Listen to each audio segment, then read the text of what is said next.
The one-sample test of P and the binomial test both examine whether a single proportion differs significantly from a value stated in the null. The one-variable chi-square test, on the other hand, examines whether two or more proportions in a sample differ significantly from two or more values stated in the null. So here's an example of when you would use the one-variable chi-square test. In a given town, ethnicities of residents are 50% white, 25% black, 15% Hispanic, 10% another ethnicity. You work at a mental health clinic in the town, and in a random sample of 120 clients at your clinic, 60% are white, 20% are black, 10% are Hispanic, and 10% are from another ethnicity.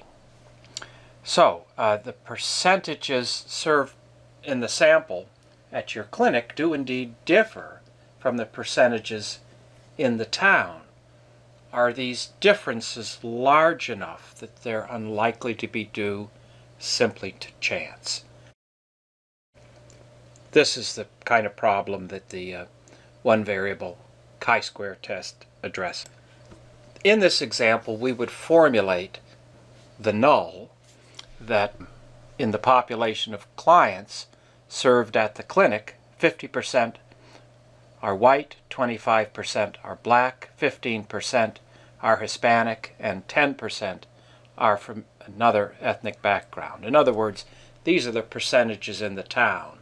So, and these percentages would comprise the percentages in our null, and then the alternative is going to negate the null. So our alternative would state, in the population of clients served at the clinic, the percentage for at least one ethnic group differs from the percentage stated for it in the null.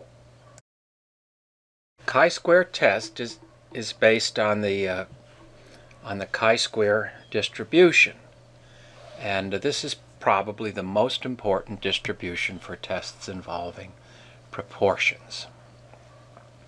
We're going to look at two tests that are based on the chi-square distribution. In this video and chapter 19, we look at the one-variable chi-square test, and chapter 20 is devoted to the chi-square test of independence, which is probably the most used statistical significance test of all. Now, the chi-square distribution is not a single distribution, but rather, like the t-distribution, it is a family of distributions. So the distributional characteristics, in particular the shape of the chi-square distribution, and for that matter its values as well, change according to degrees of freedom. So there's a different chi-square distribution for each different degrees of freedom. Now, for the one-variable chi-square test, degrees of freedom equal j minus 1, where j is the number of categories, or one could think of it as the number of groups. So in our example, we had white, black, Hispanic, and other ethnicity. We had 4 categories, and thus our degrees of freedom are 4 minus 1, or 3. Now, when the null hypothesis is true, the researcher expects the value of the obtained chi-square. I mean, we are going to be computing values of chi-square. So when the null is true, the researcher expects that the value of the obtained chi-square will be close to the number of degrees of freedom. When the null is false, the researcher expects the obtained chi-square to be greater than the number of degrees of freedom. So we have here 3 degrees of freedom So if the null is true, we expect our computed chi-square statistic to be equal approximately to 3. If the null is false, we expect the value of chi-square to be greater than 3. It could well be much, much greater than 3. For the chi-square test of independence in the next chapter and the one-variable chi-square test in this one, you need to understand observed and expected frequencies and observed and expected proportions. So let's go over these for the one-variable chi-square test. The observed frequency is simply the actual frequency of responses for a given category. So that in our working example, there are 24 black clients in our sample. So the observed frequency of black clients is 24. And similarly, the observed proportion is simply the actual proportion of responses, or we could say the actual proportion in a given category. So the proportion of clients who are black, which is to say the observed proportion, would be 24 divided by sample size, which is 120, and our observed proportion therefore computes to 0.20. Now the expected proportion is the predicted proportion given a true null. And indeed it simply equals the proportion stated in the null. So for black clients, the null stated that the proportion is 0.25. So that is our expected proportion for black clients. Expected frequency is the predicted frequency of responses given a true null. To compute expected frequency, you multiply expected proportion times sample size. So the expected frequency of black clients is 0.25 times 120, which is to say 30. Now, a hypothesis pair for the one-variable chi-square test is always non-directional. This test does not allow you to state directional hypotheses. The null, again, is in essence each proportion in the population from which the study sample was selected equals some given value, and the alternative is that at least one population proportion differs from the value stated for it in the null. Now, it is the case that the hypothesis pair is non-directional. Even though it's non-directional, the one-variable chi-square test is a one-tailed test. Results in only one tail result in rejection of the null. So this test is an exception to our guideline, because in Chapter 15 our guideline stated that with a non-directional pair the significance test is two-tailed. So here's a situation where the pair is non-directional but the test is one-tailed. Now the rejection region in the one-variable chi-square test is located in the upper tail, that is to say the right tail of the chi-square distribution. Here is the decision rule. We are going to fail to reject the null if the value of the obtained chi-square is less than the value listed in the chi-square distribution table.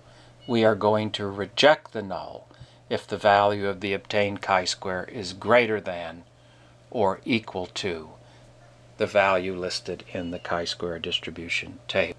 Now, presuming that we have 3 or more categories, results of the one-variable chi-square test will be sufficiently accurate when both of these conditions are met. A first condition is that the average observed frequency should be greater than or equal to 4. A second condition is that the minimum expected frequency should be greater than or equal to 1. Well, there are two formulas for the one-variable chi-square test, and they are equivalent. The top formula here uses observed and expected proportions. In this formula, expected proportions are subtracted from observed proportions. Because it's dealing with proportions, this formula links conceptually with the hypothesis pair. In other words, the hypothesis pair deals with proportions, so does this formula.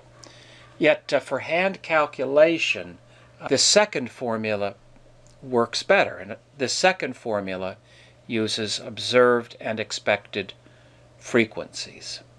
We will go ahead and use this second formula in our calculations, and it involves subtracting expected frequencies from observed frequencies. And again, degrees of freedom equals j minus 1, where j is the number of categories. Let's carry out a one-variable chi-square test for our ethnicity and mental health example. We stated the hypothesis pair at the beginning of this video. So, I mean, that pair is in essence stating that the proportions served at the clinic are the same as those in the town's population. We will use the 0.05 level. We're going to use the formula for the one-variable chi-square test involving frequencies. So the first step that we're going to need to carry out is we're going to need to compute expected frequencies. So to compute the expected frequencies, we're going to multiply expected proportions, which is to say the proportion stated in the null, times sample size. So the proportion stated in the null for white clients was 0.50. Our sample size is 120. The expected frequency for white clients computes to 60. And let's go ahead and carry out that same computation for Hispanic clients. The null states the proportion 0.15. We multiply times sample size of 120. The expected frequency for Hispanic clients is 18. We need to check that our frequencies are large enough, and we need to check the expected frequencies. So we need for our average expected frequency to be greater than or equal to 4. We have 120 cases. We have 4 groups. So we divide 120 by 4. Our average expected frequency is 30. That's greater than 4. Our minimum expected frequency is the frequency for ethnicity other than above. That expected frequency is 12. 12 is indeed greater than 1. So both with respect to average expected frequencies and with respect to minimum expected frequencies, we're meeting the guidelines for accuracy, and therefore our results will be sufficiently accurate. Okay, let's take a look at the calculation formula here and go through what it's instructing you to do. So it's telling you that what you should do for each case is you should subtract the expected frequency from the observed, and then you should square that difference, and then next divide by the expected frequency. And you repeat this process for each case, and that's what and then the summation sign directs you to sum the results across the cases. So let's go ahead and carry out the calculation for a couple of these categories that we have here. So for white, observed frequency is 72. Expected frequency is 60. This column here is the subtraction of expected from observed, and it results in 12. Now then the next column squares the difference from the prior one. So 12 squared is 144. And then next we need to divide 144 by the expected frequency. Here's our expected frequency. So 144 divided by 60 results in 2.4. Let's do the calculation for black. The observed frequency is 24. The expected frequency is 30. So observed minus expected is minus 6.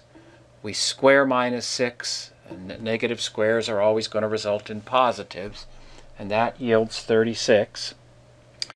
And next we divide 36 by the expected frequency.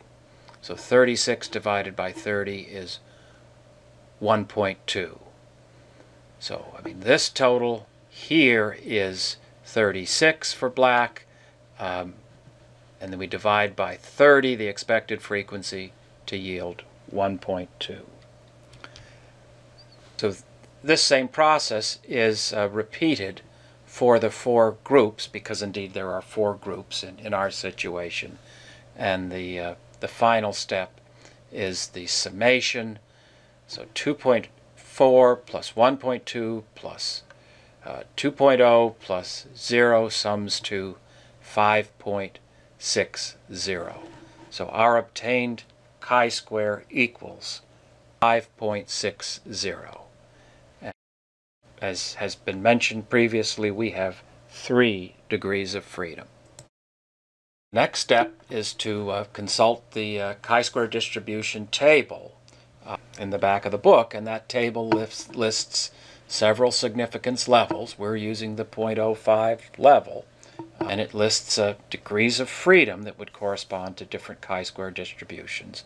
So we need to find the correct degrees of freedom and significance level, and in our example we have 3 degrees of freedom, and we are using the 0.05 level.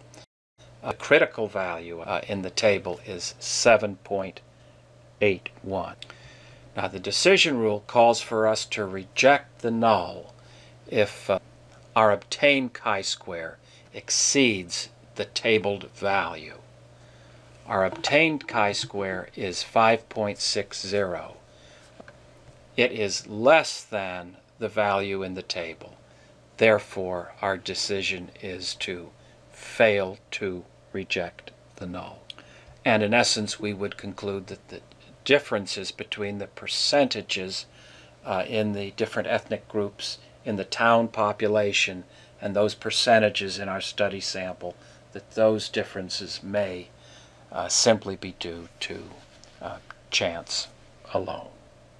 We don't find convincing evidence in this study that the percentages served by our clinic differ significantly from those in the town. Here's a look at chi-square distribution with 3 degrees of freedom and our results. So the critical value from the table was 7.81. So that value of chi-square delineates the upper 5% of the chi-square distribution. It delineates the rejection region. Recall that the chi-square test is a one-tailed test, so it is only values in the upper tail are going to reject the null. These 5% of values, 7.81 and above, values such as that are going to occur less than 5% of the time given a true null. So here is our study sample result. It is not out in the rejection region, and therefore we fail to reject the null. I mean, I'll just mention something. You know, when the null is false, the expectation is for the value of the obtained chi-square to be greater than the number of degrees of freedom. So we had 3 degrees of freedom, and we did indeed get a chi-square value greater than the degrees of freedom, 5.60. So this was suggesting the possibility that the null might be false, but our value of chi-square was not sufficient to reject the null. And so therefore, we don't do so. Now, I will mention that you can indeed carry out a one-variable chi-square test should you have only two categories. I mean, we had 4 categories. You can carry this test out if there are only 2. If you carry it out with only 2 categories, the expected frequency for each category should be greater than or equal to 5. One disadvantage of the one-variable chi-square test in a situation with only 2 categories in comparison to both the one-sample test of P and to the binomial test is that the one-variable chi-square test is always non-directional. Now, one thing that's not apparent is that the formula for the one-variable chi-square test is very, very closely related to the formula for the one-sample test of P. Though they appear very different, but basically they're equivalent formulas. Though you'd have to study more stats to see why this is so. But suppose that you have 2 categories and that you carry out a one-variable chi-square test. That test is going to yield a probability to you. And that probability is a probability for a non-directional pair. When there are only 2 categories for a one-variable chi-square test, you can indeed actually think of results in a directional way. What you can do is that if you have only 2 categories, so for instance 2 categories could be very similar to our behavior problems examples. One category is child has behavior problems. The second category is child doesn't have behavior problems. Now you could simply focus on the proportion with behavior problems and carry out a one-sample test of P, or you could make use of both categories and carry out a one-variable chi-square test. So if you carry out a one-variable chi-square test, you're going to get a non-directional probability. If your result is indeed in the direction that you expect, you can divide that non-directional P in half, and that will yield the correct probability for a directional hypothesis pair. In other words, it will yield the same probability as if you carried out a directional one-sample test of P, and that presumes that the results are indeed in the expected direction. The one-variable chi-square test is a handy tool. The next chapter presents the chi-square test of independence, perhaps the most used significance test.